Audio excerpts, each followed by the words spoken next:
దళిత మహిళా MLC MLA పట్ల జేసీ దివాకర్ రెడ్డి దురుసుగా ప్రవర్తించారు.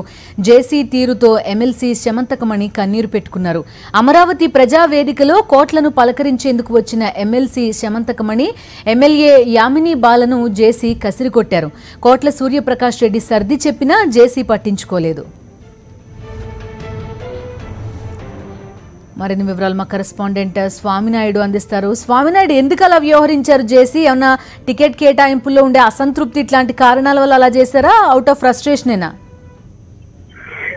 అనంతపురం తెలుగుదేశం పార్టీకి చెందిన దళిత ప్రజాప్రతినిధులైన యామిని బాల శమంతకమణిపై ఎంపీ జేసీ దివాకర్ రెడ్డి దురుసుగా ప్రవర్తించారు. తనదైన శైలితో వారిద్దరిపైన హల్చల్ చేశారు. ఈ సంఘటన అమరావతి ఉండవల్లి ప్రజావేదికలో ఈ సంఘటన చోటు చేస్తుంది.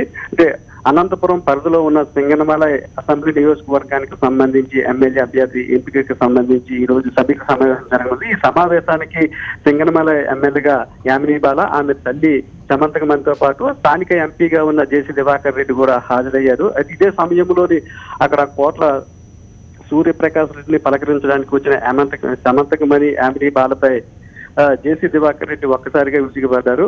దీంతో అక్కడే ఉన్న శమంతకమణి కన్నీటి పర్యంతమయ్యారు. జేసీ వ్యవహరించిన తీరుతో ఆమె ఒక్కసారిగా కన్నీటి పర్యంతమయ్యారు. అక్కడే ఉన్న జేసీని కోట్ల సూర్యప్రకాష్ రెడ్డి వాదించబోగా సర్ది చెప్పబోగా ఆయన ఏమాత్రం కూడా పట్టించుకోలేదు. అయితే జేసీ వ్యవహరించిన తీరుతో శమంతకమణి తన దుఃఖాన్ని మాత్రం ఏమాత్రం ఆపుకోలేకపోయారు. గత కొంతకాలంగా సింగనమల సీటుకి సంబంధించి అక్కడ అభ్యర్థిని మార్చాలని ఎంపీ జేసీ దివాకర్ రెడ్డి అధిష్టానం మీద ఒత్తిడి తెస్తున్నారు. పార్లమెంట్ అక్కడ ఈసారి ఎన్నికల్లో ఎంపీ అభ్యర్థిగా జేసీ దివాకర్ రెడ్డి తన కుమారుడిని పోటీ చేయించబోతున్నారు. అక్కడ యామిని వాళ్ళకి సీట్ ఇవ్వడం జేసీ దివాకర్ రెడ్డికి ఏమాత్రం ఇష్టం లేదు. దాన్ని మనసులో పెట్టుకుని జేసీ దివాకర్ రెడ్డి వారి మీద దృష్టిగా ప్రవర్తించారని మనకైతే తెలుస్తుంది.